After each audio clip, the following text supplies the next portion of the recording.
শাহিনের কাল বাদ পরশুদিন ফাঁসি। ওর কোনো শেষ ইচ্ছা থাকলে জিজ্ঞেস করে নিও। ঠিক আছে স্যার, এই নিয়ে আপনাকে চিন্তা করতে হবে না।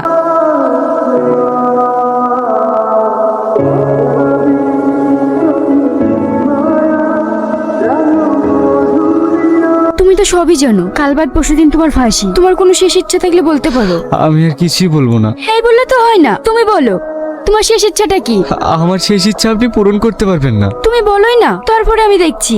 আমি একটা কুমারী মেয়েকে বিয়ে করতে চাই, পারবেন আমার এই ইচ্ছাটা পূরণ করতে? তুমি কি বলছো? পরশুদিন তোমার ফাঁসি, এই সময় তোমাকে কে বিয়ে করবে? আমার শেষ ইচ্ছার কথা আপনাকে বললাম, ইচ্ছা হলে পূরণ করবেন। ঠিক আছে, আমি দেখছি কি করা যায়।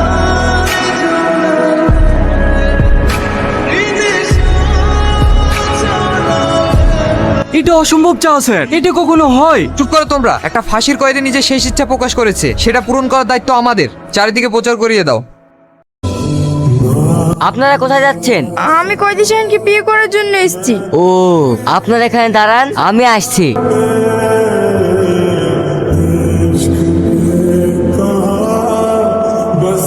স্যার, কয়েদি শাহিনকে বিয়ে করার জন্য একটা মেয়ে এসছে।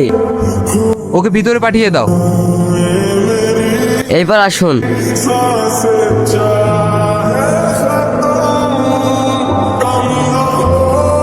তুমি যাকে বিয়ে করতে এসেছো তার কাল ভোর 4:10 ফাঁসি। তুমি কি স্বেচ্ছায় তাকে বিয়ে করতে চাও? হ্যাঁ স্যার। শ্রাবণী, তুমি এক কাজ করো, কনেকে ওপরে নিয়ে যাও। ঠিক আছে স্যার। আপনিও ওদের সাথে যান।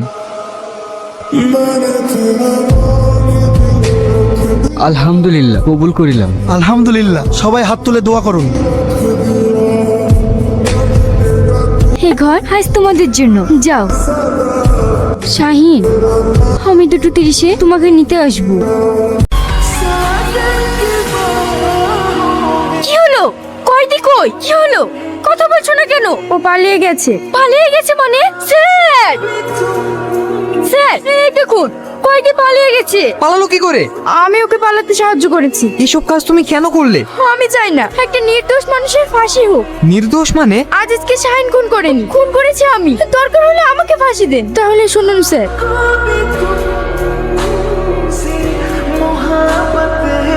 তোর আসতে এত দেরি হলো কেন? তোকে এক মুহূর্ত না দেখলে আমি থাকতে পারিনি। কালকে তো আমি কলকাতায় চলে যাচ্ছি। তখন কি করে থাকবি? কলকাতা যাচ্ছি মানে? আমার খালাতো ভাই একটা কাজ ঠিক করেছে, মাসে 20,000 টাকা বেতন। তোকে আমি যেতে দেবো না, তোকে ছাড়া আমি থাকতে পারবো না। থাকতে তো আমিও পারবো না, কিন্তু কিছু করার নেই। মা পরের বাড়িতে কাজ করি, কোন রকম সংসার চালাই। মা আমাদের জন্য আর কত কষ্ট করবে বল? তাই আমি ঠিক করেছি, কাজটা যদি করতে পারি অন্তত অভাবটা তো মিটবে। তাহলে আমিও তোর সঙ্গে যাব। দরকার হলে ওখানে আমি কোনো একটা কাজ করব, অন্তত তোকে দেখতে তো পাবো।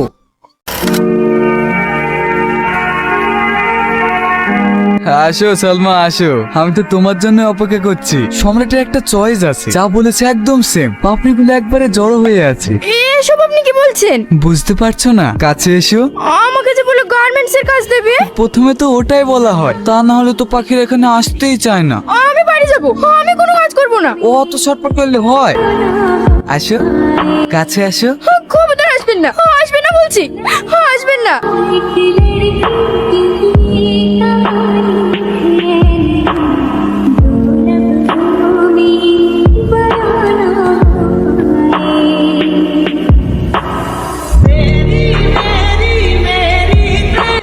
তুই কি করলি রে? আমি খুন করে ফেলেছি। তুই এক্ষুনি বাড়ি যা। তোকে এখানে একা রেখে আমি যাবো না। তুই বুঝতে পারছিস কেন? তুই যাবি না হলে আমার দিব্যি।